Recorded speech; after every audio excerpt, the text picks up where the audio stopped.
आप सभी का स्वागत है दोस्तों रंगभूमि मैथ्स पर। दोस्तों आज एसएससी जीडी के प्रीवियस ईयर के गणित के प्रश्नों का सॉल्व का डे 3 है, तीसरा दिन है दोस्तों। तो आज इसे अच्छे से समझिएगा, आज आपको और भी लाजवाब गणित सीखने को मिलेगा। तो आइए दोस्तों वीडियो को स्टार्ट करते हैं। पहला क्वेश्चन जैसा कि आप सभी स्क्रीन पर देख पा रहे हैं दोस्तों, देखिए दोस्तों पहला क्वेश्चन दिया गया है। देखिए एक सड़क निर्माण करने वाले ठेकेदार ने 25 मजदूरों को काम पर लगाया और उस काम के लिए 5,500 रुपए लिए। तो देखिए दोस्तों कितने मजदूर लगाए, तो आप कहोगे 25 मजदूर लगाए और उनको कितना रुपए उनके बदले में उन्होंने लिया, 5,500 रुपए लिए। तो अब मेरे बच्चों ये समझो 5,500 रुपए लिए और उसे उसमें से 20% को उसने अपने लिए रख लिया। यानी ये 5,500 रुपए जो उसने प्राप्त किए उस ठेके के बदले में, तो उन्होंने 20% अपने लिए रख लिया।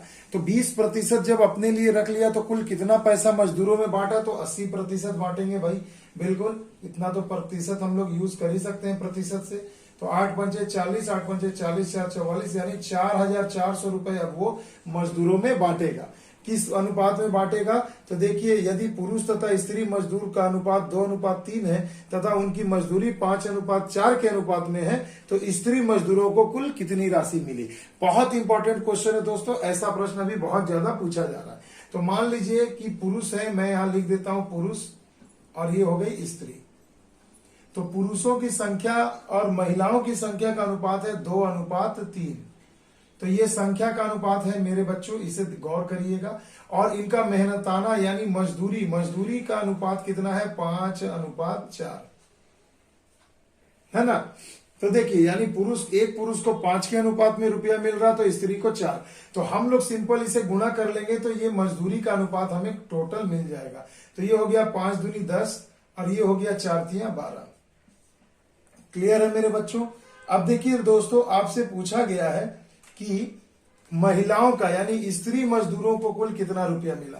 तो अब आप पहले ये सोचिए कि यही 4,400 रुपए ही तो मजदूरी को हम लोग बांटेंगे, किसमें, स्त्री और पुरुष दोनों में। तो टोटल अनुपात कितना हो गया, 10 और 12 यानी हो गया 22 रेशियो। तो 22 रेशियो इसे हम जोड़ देंगे तो टोटल 22 आएगा। 22 रेशियो बराबर है 4,400 रुपए के। तो महिलाओं का आपसे पूछा जा रहा, तो स्त्री को कितना मिल रहा है, 12 रेशियो। तो इसका आप मान निकाल दे। तो 22 दूनी 44, 12 दूनी 24 यानी 2,400 रुपए। तो आपका आंसर कितना आ जाएगा मेरे बच्चों, 2,400 रुपए, यानी कि ऑप्शन नंबर ए डी। अब आप देखिए दोस्तों ये बहुत ही बेहतरीन सा क्वेश्चन था, कितनी आसानी से हमने इसे सॉल्व कर लिया। आई होप आपको समझ में आया होगा। अब देखिए दोस्तों अगला प्रश्न बहुत ही बेहतरीन है, क्षेत्रमिति से दिया है। एक आयताकार मैदान की लंबाई तथा चौड़ाई 4:3 के अनुपात में है। तो लो भैया एक आयताकार मैदान में बना देता हूं, यहाँ पर इसकी चौड़ाई और लंबाई का अनुपात 4:3 में है ना। तो लंबाई ज्यादा होती है तो 4, चौड़ाई हो गई 3। अब कहा जा रहा है यदि इसका क्षेत्रफल 300 वर्ग मीटर है, तो भाई मेरे इसका क्षेत्रफल है 300 वर्ग मीटर। तो पहले लंबाई चौड़ाई अपन निकाल लेते हैं। ये 4 रेशियो है और ये 3 रेशियो है। तो लंबाई गुने चौड़ाई, यही तो फॉर्मूला होता है ना भैया आयत का क्षेत्रफल का। तो बराबर आपको 300 वर्ग मीटर दिया है। अगर मैं यहाँ पर x लगा दूं तो लंबाई हो जाएगी 4x और चौड़ाई हो जाएगी 3x। तो यानी लंबाई गुना चौड़ाई मेरे को मिल गया कितना, 300 स्क्वायर मीटर। अब देखो 4 तिया 12, 12 से घटाओ 12 दूनी 24, 12 पंचे 60, यानी x स्क्वायर का मान आ गया 5m स्क्वायर। वर्गमूल निकाल दो तो x का मान आ गया 5। आ गई बात समझ में। तो 5 से अगर मैं इसे गुणा करूं तो लंबाई कितनी हो गई, 5 चौके 20 और चौड़ाई कितना हो जाएगा, 3 पचे 15। आगे बात समझ में, लंबाई चौड़ाई मिल गया। अब पूछा जा रहा है कि अगर इसी आयताकार बगीचे या बाग या मैदान जो भी है, इसके चारों तरफ दीवार के साथ साथ क्या किया जा रहा है, 2.1/2 मीटर ऊंची दीवार लगाई जाए और खर्च हो रहा है 1 रुपए 20 पैसा प्रति वर्ग मीटर, तो कुल खर्च क्या होगा। तो सिंपल सी बात है, कुल खर्च निकालना है रुपया। तो पहले भैया आपको क्या निकालना होगा, इस टोटल दीवार का क्षेत्रफल निकालना होगा। तो इसका लंबाई क्या होता है, तो आपको पता है परिसीमा। तो यानी परिसीमा क्या होती है, 2 गुणे लंबाई जोड़ चौड़ाई होती है, ठीक है। और दीवार का क्षेत्रफल निकालना है तो हाइट से गुणा कर दीजिए, तो यही एरिया निकल जाएगा। अब देखिए भैया 2 लंबाई हो गया 20, चौड़ाई हो गया 15 और हाइट दिया है 2.1/2 यानी 5/2। तो इतना वर्ग मीटर एरिया हो गया दीवार का। अब रुपए कितने खर्च हो रहे हैं, 1 रुपए 20 पैसे गुणा कर लेंगे अपन, घबराइए नहीं। तो 35, तो कितना हो गया 175 वर्ग मीटर। ये हो गया पूरे दीवार का लंबाई चौड़ाई और ऊंचाई का क्षेत्रफल की इतना मेरा एरिया लगेगा दीवार बनाने में। तो अब खर्च आपको निकालना है तो 1 रुपए 20 पैसे से गुणा कर दीजिए, है ना भाई, सिंपल सी चीज है। देखो अगर मैं इससे कटाऊं तो कितना आ जाएगा, 4 से गए 25 बार में, 4 तिया 12 0 और 25 सते होता है 175, 7 तिया 21 यानी कि 210 रुपए। तो देखो आंसर हमारा आ गया 210 रुपए, जैसा कि ऑप्शन नंबर सी में आपको दिख रहा होगा। तो देखिए कितनी आसानी से हमने इसे सॉल्व कर लिया। आई होप मेरे बच्चों आपको ये समझ में आया होगा। अगला प्रश्न देखिए मेरे बच्चों, समय तथा कार्य से है। जी हाँ, टाइम एंड वर्क से है। एक कहा जा रहा है कि ए और बी किसी काम को मिलकर 30 दिनों में करते हैं। सिंपल देखो आपको दिया गया कि ए प्लस बी किसी काम को 30 दिन में करते हैं, तो एक दिन में कितना काम करेंगे, 1/30। अब कहा जा रहा है कि 20 दिनों के बाद बी चला गया, यानी इन दोनों ने 20 दिनों तक काम किया होगा, तो 20 से गुणा कर दीजिए तो आपको पता चल जाएगा कितना काम किया, 2/3 काम कर दिया। तो शेष काम कितना बच जाएगा मेरे बच्चों, तो शेष काम आपको पता है, एक में से इसी को घटा दीजिए तो हो जाएगा 1/3 काम। अब इस 1/3 काम को कौन करेगा, बी तो चला गया तो ए करेगा। तो दिया जा रहा है कि ए इस काम को, शेष काम को 20 दिनों में पूरा करता है। तो यानी हमें पता चल गया कि ए 1/3 काम कितने दिन में करता है मेरे भाई, तो 20 दिनों में। तो पूरा एक काम वो अकेला कितने दिन में करेगा, तो 20 तिया 60 दिनों में। आगे बात समझ में, देखो कितना सिंपल सा, कोई ट्रिक नहीं लगा रहा हूं, सिंपल बेसिक कंसेप्ट यूज कर रहा हूं।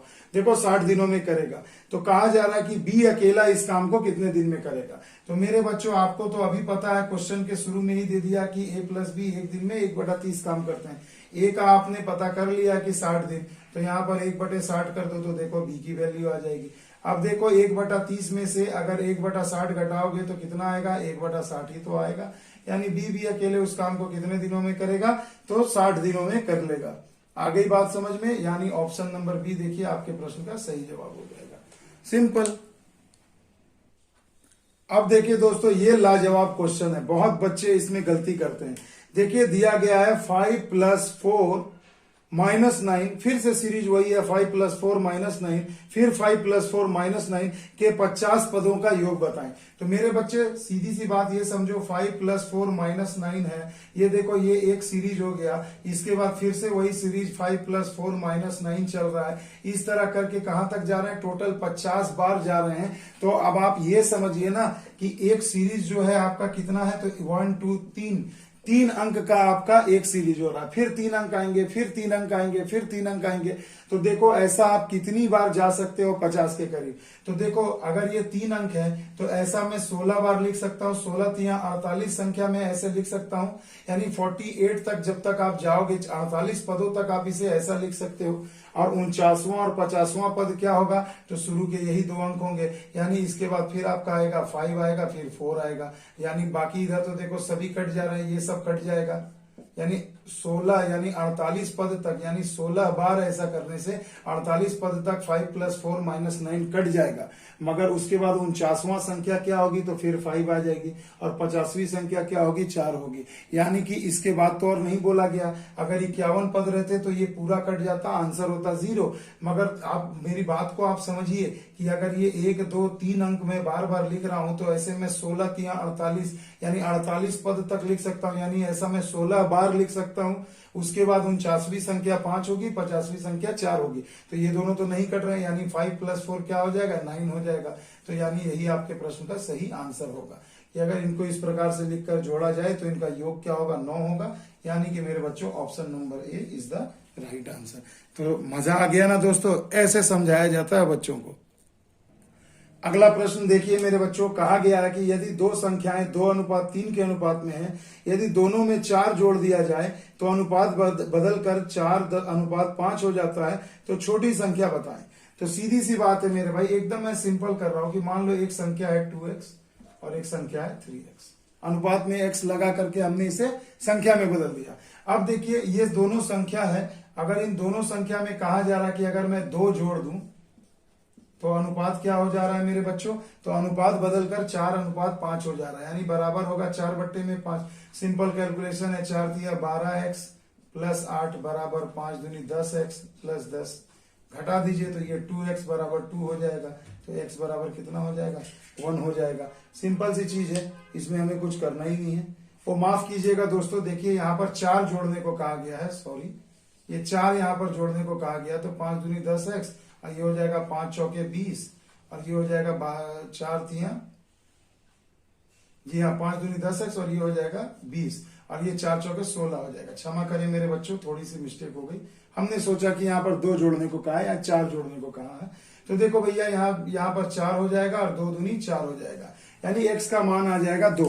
तो आपसे पूछा गया है कि छोटी वाली संख्या क्या होगी, तो छोटी वाली संख्या देखो मेरे बच्चों 2x है, तो 2x का वैल्यू क्या होगा मेरे बच्चों 2 गुणा 2 यानी कि 4।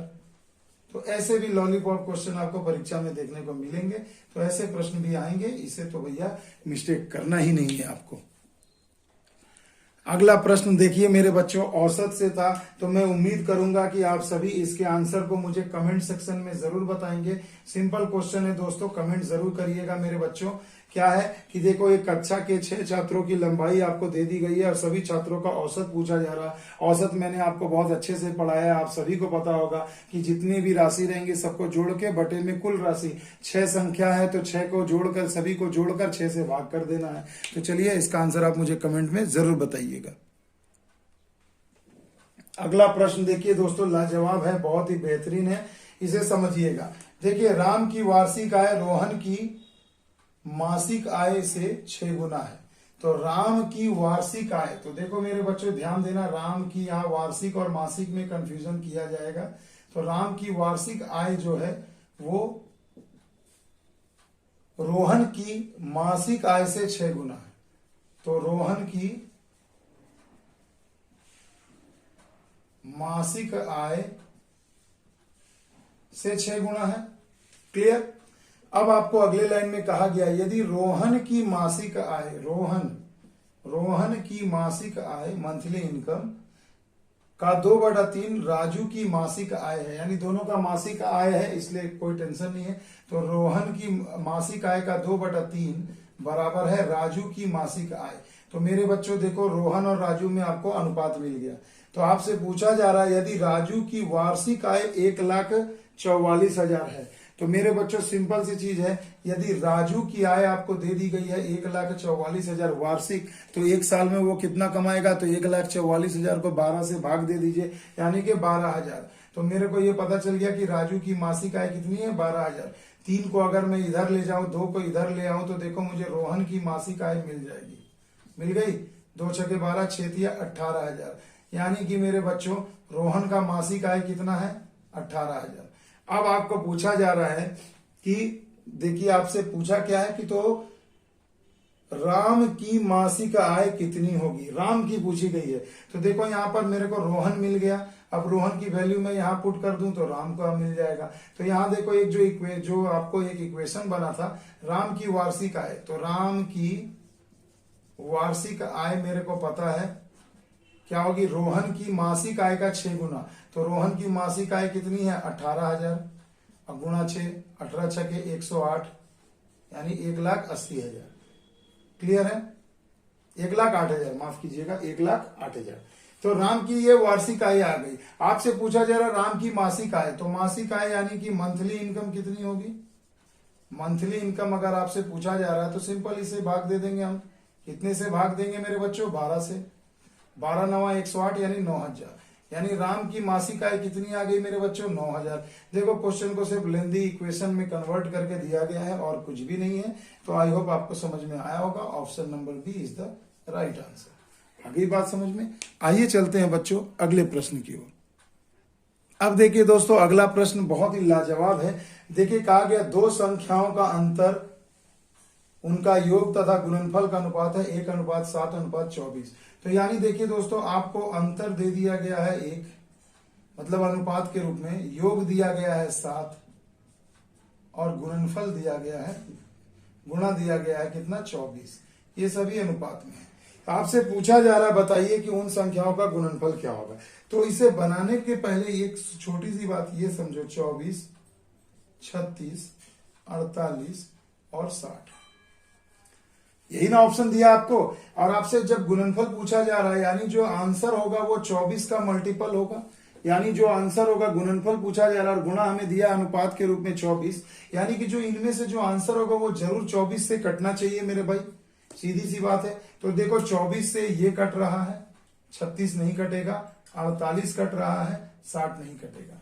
तो अब मेरे बच्चों यहां पर आपको ये समझ में आ गया कि दो ऑप्शन तो मेरे चले गए, कौन बनेगा करोड़पति, होता है ना केबीसी 50-50, वही वाला ऑप्शन 50-50 हमने ले लिया। तो देखो दो ऑप्शन चले गए, दो ऑप्शन हमारे पास अब बच गए। अब आप सोचिए कि अगर 24 गुणनफल है तो 24 ही अगर आंसर होगा, यानी ये एक रेशियो का मान 1 होगा।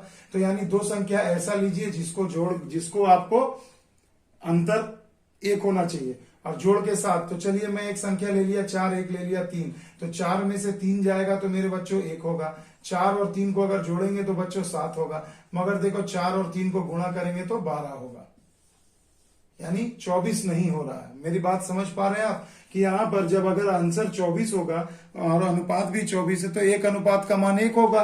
तो यहाँ तो हमने दो वैल्यू पुट कर लिया, मैच कर गया, तीसरा में नहीं किया, यानी कि 24 भी आपके प्रश्न का आंसर नहीं होगा। तो आपके प्रश्न का आंसर क्या हो जाएगा 48। इतनी सारी चीजें आपको बिना कलम चलाए दिमाग में सोचना है। अब देखिए दोस्तों, अगर मैं यहाँ पर देखूं कि अगर 2 ले लेता हूं तो ये हो गया 4 दूनी 8 और ये 3 दूना 6, तो 8 में से 6 जाएगा तो रेशियो 2 निकल रहा है। यहाँ जोड़ रहे हैं तो इसका डबल 14 और यहाँ गुणा कर रहे हैं तो 48 हो रहा है, यानी एकदम सही बात है। तो यहां से आपका आंसर हो जाएगा ऑप्शन नंबर सी, यानी कि 48। अगला सवाल देखिए दोस्तों, लाजवाब क्वेश्चन है और इस पर मैंने फुल वीडियो बना रखा है। तो प्लेलिस्ट में जाकर सिंप्लीफिकेशन में आप इस वीडियो को सर्च करके देख सकते हैं। इसमें बहुत वैरायटी मैंने बताए। यहाँ तो एक क्वेश्चन आ रहा है सेट के अनुसार, मगर इस पर मैंने बहुत तरीके के प्रश्न बताए, आप मेरे प्लेलिस्ट में जाकर जरूर देख सकते हैं। देखिए दोस्तों, कहा गया है कि यदि 1 में 1 गुणा 4 प्लस 1 में 4 गुणा 7 प्लस 1 में 7 गुणा 10 डॉट डॉट डॉट ऐसे जा रहा है, तो पूछा जा रहा है इसका मान किसके बराबर होगा। तो सबसे पहले आप हेड्स काउंट करिए कि कितने 1 है। तो देखिए मेरे बच्चों 1 होंगे 1 2 3 4 5। तो जितने 1 है भैया सबसे पहले ऊपर में लिख दो 5, बटा में क्या करो, पहली जो संख्या जो दिख रही है आपको 1 और आखिरी जो संख्या दिख रही है 16, बस उनको यहां पर गुणा करके लिख दीजिए। यही आपके प्रश्न का आंसर हो जाएगा। आंसर हो जाएगा 5/16, यानी कि मेरे बच्चों ऑप्शन नंबर बी। तो देखिए मैजिक आपको समझ में आया। ऐसा जब भी प्रश्न आए, नीचे दो संख्याएं गुणा के बीच में रहे और सबका अंतर अगर समान रहे तो कुछ नहीं करना, ऊपर जितने 1 है गिन लो, तो 5 है तो 5 लिख दिया। पहली संख्या गुणे में दूसरी संख्या नीचे होनी चाहिए, बात खत्म। आ गई बात समझ में। अब देखिए दोस्तों, जैसा कि आप स्क्रीन पर क्वेश्चन देख पा रहे हैं, मैंने यहाँ लिख लिया है ताकि इसे आपको अच्छे से पता। एक क्वेश्चन तो हर सेट में सिंप्लीफिकेशन सरलीकरण से रहेगा इस टाइप वाला, बॉडमास के नियम वाला। तो देखिए बॉडमास के नियम के अनुसार सबसे पहले हम किसका काम करेंगे, ब्रैकेट का, फिर डी का, फिर एम का, फिर ए का, फिर एस का, है ना। ब्रैकेट यानी सबसे पहले देखिए, तो ब्रैकेट में भी सबसे पहले किसका काम होता है, का है नहीं यहाँ, तो यहाँ पर डिवीजन यानी भाग का होगा। सिंपल देखिए दोस्तों, ये 1/3 है, मतलब 1 में आपको 3 से भाग लगाना है।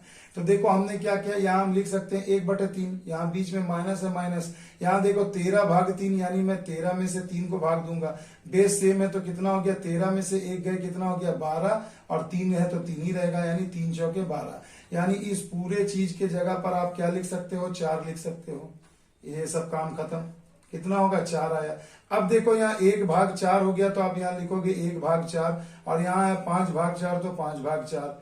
इन दोनों के बीच में क्या निशान है, माइनस, तो माइनस। तो देखो 5 में से 1 गया 4 और बटा में रहेगा 4, तो 4/4 यानी कि 1। यानी इस पूरे सिनारियो में यहाँ आपको मान कितना आ गया, 1 आ गया। अब आप बोलिए 1 में 1 से भाग लगाएंगे तो 1 ही ना होगा, तो 1 लिख दिया, और फिर यहाँ पर प्लस है और 1 ऑलरेडी है, तो 1 और 1 मिलकर कितने हो गए, 2 हो गए। यानी आपके प्रश्न का सही जवाब हो जाएगा ऑप्शन नंबर बी। तो देखो कितनी चुटकियों में हमने इसे सॉल्व कर लिया। तो बच्चे ऐसे परीक्षा में सॉल्व किया जाता है। अब देखिए दोस्तों, एक सिंपल सा क्वेश्चन है आपके सामने। कहा गया कि दो संख्याएं 4:5 के अनुपात में है, यानी दो संख्या है 4:5 के अनुपात में है। यदि पहली संख्या में 20% की वृद्धि कर दी जाए और दूसरी में 20% की कमी कर दी जाए, तो अब जो प्राप्त होगी संख्या उनका अनुपात क्या होगा। सिंपल यार, कुछ भी नहीं करना है, 20% इसमें वृद्धि कर दो और यहाँ पे भैया 20% की कमी कर दो, यानी 80/100। सिंपल। अब आप मान निकाल दीजिए, है ना। देखो 4 तिया 12, 4 दूनी 8, 2 दूनी 4, हो गए 2 तिया 6 अनुपात 5। तो देखिए अनुपात क्या आ गया, 6:5। इसमें कुछ भी करने के लायक था ही नहीं। तो ऑप्शन नंबर डी आपके प्रश्न का सही जवाब हो जाएगा। अब देखिए दोस्तों, ये आ गया फिर से औसत से प्रश्न। देखिए औसत भी बहुत इंपॉर्टेंट चैप्टर है आपके एग्जाम के पॉइंट ऑफ व्यू से।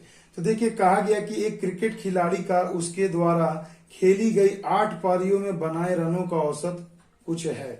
9वें पारी में उसने सेंचुरी मार दी, 100 रन बना दिया, जिससे उसके रनों का औसत में 9 की वृद्धि हो गई। तो उसके द्वारा रनों का नया औसत क्या है? तो मेरे बच्चों एक सिंपल सा चीज मैं आपको समझाना चाहता हूं कि देखो भैया, अगर उसने 8 पारी पहले खेल रखी है, उसका औसत मेरे को नहीं पता, तो उसने 9वीं पारी में 100 बनाया, तो उससे क्या हो गया, पूरे उसके 9 पारियों के औसत में क्या हो गया, उसके 9 रनों की वृद्धि होगी, जिससे उसके रनों की औसत में 9 की वृद्धि हो गई। तो आप सिंपली क्या करो ना, 8 पारी में अगर 9 रन बढ़ेगा तो पिछले 8 पारियों में कितना बढ़ेगा? तो आप कहोगे सर जी 8 9 72 बढ़ेगा, यही ना 72 रन बढ़ेगा उसके सेंचुरी मारने के कारण। तो अब आप क्या करो, इस 100 में से इसी 72 को घटा दो, तो कितना आ गया? 28 रन आ गया, और यही 28 रन उसके रनों का नया औसत होगा। क्या आज तक पूरे YouTube पे आपको ये चीज किसी ने समझाया था? ये मेरा दावा है मेरे बच्चों कि इतना बेहतरीन मेथड आप लोगों ने आज तक कभी नहीं देखा होगा। तो देखो इसके पीछे का कंसेप्ट क्या है, वो एक्स लिखकर बनाने का जमाना चला गया भाई, वो सब बहुत पुराने जमाने में हुआ करता था। आपको सिंपल कहा कि 8 पारी में उसका कुछ रन का औसत था, 9वें पारी में उस भाई साहब ने 100 रन बनाए, तो जिससे औसत 9 रन बढ़ गया। तो 8 पारियों में कुल कितना रन बढ़ेगा? 72। 100 से माइनस कर दो, जो आएगा वही तो हो गया उसके द्वारा बनाए गए नए रनों का औसत। बस यही तो फंडा है, मगर ये कोई समझाता नहीं है, क्योंकि बहुत सारे टीचर्स को खुद नहीं समझ में आता है कि ये है क्या चीज। मगर भैया ये रणभूमि मैथ्स है, तो इस पर आप जब आए हो तो जरूर कुछ यूनिक चीज आप जरूर आप सीख पाओगे। अब देखिए दोस्तों, प्रश्न दिया गया है कि एक शुद्ध दूध के क्रय मूल्य का नमूना दूध बेचकर 10% का लाभ लिया जाता है। 50 किलो दूध बेचकर, तो उसमें कुल कितना पानी मिलाना पड़ेगा? सिंपल सी चीज है भैया, 50 केजी अगर आपके पास दूध है और आप 10% का लाभ लेना चाह रहे हैं क्रय मूल्य पर ही बेचकर, तो जाहिर सी बात है मेरे भाई, आप उस 50 केजी में कुछ दूध हटा करके वहां पानी मिलाओगे। लाभ कितना कमाना है? 10%। तो भैया सिंपल निकाल लो ना, 50 किलो दूध का 10% होता कितना है? तो 10/100 कर दो, 0 0 कैंसिल, यानी हो गया 5 केजी। यानी आपको जो 10% का लाभ आएगा वो 5 केजी पानी मिलाने पर ही आएगा। ठीक है, तो यही आपके प्रश्न का आंसर हो गया है, एज सिंपल एज दैट। तो देखो ऑप्शन नंबर बी इसको सही जवाब हो जाएगा। आ गई बात समझ में? आइए चलते हैं बच्चों अगले प्रश्न की ओर। देखिए दोस्तों, ये है एक आपको फिर से क्षेत्रमिति से क्वेश्चन दे दिया गया। कहा गया एक समचतुर्भुज का क्षेत्रफल ज्ञात करें यदि विकर्ण हो गया 43 सेंटीमीटर और 44 सेंटीमीटर। तो मेरे बच्चों आपको फॉर्मूला पता होगा, जिन्हें नहीं पता है प्लेलिस्ट में जाकर के फुल वीडियो को देख सकते हैं। मेंसुरेशन में समचतुर्भुज का क्षेत्रफल बराबर क्या होता है? 1/2 इंटू D1 गुना D2, यानी diagonal number 1 into diagonal number 2, दोनों विकर्णों का गुणनफल बटे में 2। तो और आपको क्या चाहिए? सोने पे सुहागा मिल गया। यहाँ पर मेरे को सिंपल गुण यहाँ आपको दे दिया है कि पहला विकर्ण 43 सेंटीमीटर है और दूसरा कितना है? 44 सेंटीमीटर है। तो 2 से अगर इसे मैं काट दूं तो हो गया 22। अब भैया मेरे 43 गुणा 22 को मल्टीप्लाई कर लो, 2 3 6, 2 चौके 8, 2 3 6, 8 से 14 के 4, हासिल 1, 4 दूनी 8 और 1 9, यानी 946 वर्ग सेंटीमीटर उस समचतुर्भुज का क्षेत्रफल होगा। तो देखो भैया ऑप्शन नंबर सी आपको दिख रहा होगा। तो इसमें करना क्या था भाई मेरे? एकदम सिंपल सी चीज थी। आगे बात समझ में? तो ऐसे प्रश्न आपको बिल्कुल मिलेंगे, और ऐसे प्रश्नों में समय बर्बाद नहीं करना, 2 3 सेकंड में ऐसे प्रश्नों को सॉल्व करना होगा। अब देखिए दोस्तों, अगला जो प्रश्न है बहुत ही बेहतरीन है। देखिए ये भी एवरेज से ही दिया गया था। कहा गया कि एरिक्सन दौड़ का पहला हिस्सा 330 किलोमीटर प्रति घंटा की गति से और दूसरा हिस्सा 495 किलोमीटर प्रति घंटा की गति से तय करता है, तो दोनों हिस्सों की औसत चाल। तो मेरे बच्चों एवरेज स्पीड का फॉर्मूला आप सभी को पता होगा भाई। ये पैर में क्या हवाई जहाज लगा के दौड़ रहा है या 330 किलोमीटर प्रति घंटा? मजाक हो रहा है क्या? तो देखो प्रश्न में कुछ भी पूछा जा सकता है भैया, उसे आपको कंसीडर करना ही पड़ेगा। तो एवरेज स्पीड की का फॉर्मूला क्या होता है? 2 इंटू एक्स वाई बटे में x प्लस वाई। यानी कि एक चाल हो गया 330 और दूसरा हो गया कितना 495। बस वैल्यू पुट कर दीजिए, सॉल्व करिए। तो मेरे बच्चों उम्मीद है कि इसका भी आंसर आप लोग मुझे कमेंट सेक्शन में जरूर बताएंगे, और करना भी भैया, क्योंकि वीडियो अच्छा लग रहा है कि बुरा लग रहा है, जो भी लग रहा है भैया आपको तो बताना पड़ेगा ना, तो प्लीज आप इसका भी कमेंट करिएगा। अब देखिए दोस्तों, अगला क्वेश्चन है सीआई से, बहुत ही बेहतरीन है, इसे जरा समझिएगा। अर्धवार्षिक रूप से समायोजित करने पर 12% की दर से एक वर्ष के लिए 20,000 रुपए पर चक्रवृद्धि ब्याज क्या होगा। तो मेरे बच्चों अर्धवार्षिक है, फॉर्मूला आप सभी को पता है, मगर मैं बिना फॉर्मूला का बनाने वाला इंसान हूं बच्चों, सिंपल कंसेप्ट लेकर चलता हूं, वही हमारा ट्रिक हो जाता है। तो देखो, जब अर्धवार्षिक है और आपको दर दिया है 12%, तो आप ये सोचो कि एक साल में 2 बार चुकाओगे तो रेट क्या हो जाता है, आधा हो जाता है। यहाँ और मैंने फॉर्मूला बताया था 6 + 6, यानी दोनों को जोड़ दें और प्लस में इन्हीं दोनों को गुणा करके 100 से भाग लगा दें। यही तो मैंने बताया था ना, बिल्कुल बेसिक कंसेप्ट में। तो ये जो प्रतिशत आएगा ये आपको मिल जाएगा कि कुल कितना प्रतिशत ब्याज हमें मिल रहा है। ये फॉर्मूला है सीआई निकालने का, रेट ऑफ इंटरेस्ट। तो 6 और 6 12, और ये 6 और 6 36, 100 से भाग लग गया, यानी 0.36, यानी हो गया 12.36, यानी 12.36% आपको ब्याज मिलेगा। और मूलधन आपको दे दिया गया है 20,000 रुपए, तो ब्याज कितना मिलेगा, तो 12.36 बटे में 100 कर दो। ये दशमलव के लिए 100 हमने ला दिया, 4 शून्य आपको काटने, आपने काट दिया, जस्ट डबल कर दीजिए, 2 छके 12, 2 तिया 6, 1 7, 2 दूनी 4 और 2 एकम 2, यानी 2,472 रुपए आपका आ जाएगा भैया। क्या कुल हमें चक्रवृद्धि ब्याज मिलेगा, है ना। यानी ऑप्शन नंबर बी इसके इस प्रश्न का सही जवाब होगा। आ गई बात समझ में। आइए बच्चों चलते हैं अगले प्रश्न की ओर। देखिए दोस्तों, अगला प्रश्न द्विघात समीकरण यानी क्वाड्रेटिक इक्वेशन से आपको दिया गया है। इसमें आपको देखिए एक इक्वेशन दे दिया गया है, मैं लिख देता हूं x² - 12x + k = 0, और इसका एक मूल आपको दे दिया है x = -3। तो पूछा जा रहा है कि इसका दूसरा मूल क्या होगा। तो मेरे बच्चों एक सिंपल सी चीज है, ये समझो कि जब भी हम क्वाड्रेटिक इक्वेशन को सॉल्व करते हैं, तो अगर यहाँ प्लस है तो यहाँ प्लस करके हम लोग मान निकालते हैं, और यहाँ पर जो होता है मूलों का गुणनफल करके मान निकालते हैं, यही ना करते हैं। तो एक मूल आपको 3 दिया है, तो अगला क्या होगा, तो आप सोचिए, तो यहाँ पर 9 होगा, तब ना 9 3 12 होंगे, और उसी प्रकार से यहाँ पर k का मान क्या हो जाएगा, 3 × 9 होगा। तो यानी यहीं से तो पता चल गया कि जब एक मूल 3 है तो अगला मूल क्या होगा, 9 होगा, यानी अगला मूल जो होगा वो क्या होगा, 9 होगा। आपको यहाँ पर मैंने ये भी करने को नहीं दिया कि आप यहाँ पर x का मान 3 बैठाएं और k का मान निकालें। अगर आप x = 3 बैठाओगे और k का मान निकालोगे तो आपको देखना 27 मिलेगा। तो 27 में तो आपको एक मूल पता ही है 3, तो अगला क्या होगा, 9 होगा। तो देखो मैंने आपका झंझट ही खत्म कर दिया, सारा का सारा टेंशन ही खत्म कर दिया। तो इस प्रकार से रणभूमि मैथ्स बच्चों को प्रश्न सॉल्व कराती है मेरे बच्चों। अगर मेरा ये वीडियो आपको अच्छा लगा हो दोस्तों, तो please like share and subscribe जरूर करें। कमेंट में जरूर बताएं कि जो मैंने 2 प्रश्न आज आपको दिए हैं कैसा लगा, आपका क्या आंसर आ रहा है, नहीं आता है तो मुझे बताएं, मैं अगले वीडियो में फिर से उस क्वेश्चन को सॉल्व कराऊंगा। तो उम्मीद है कि आपको अच्छा लगेगा दोस्तों। रणभूमि मैथ से जुटे रहिए, ज्यादा से ज्यादा लोगों तक शेयर करिए दोस्तों, क्योंकि मैं आपसे बदले में इतना चाहता हूं कि मेरे भी कुछ लाइक्स बढ़े, फॉलोअर्स बढ़े, सब्सक्राइबर्स बढ़े।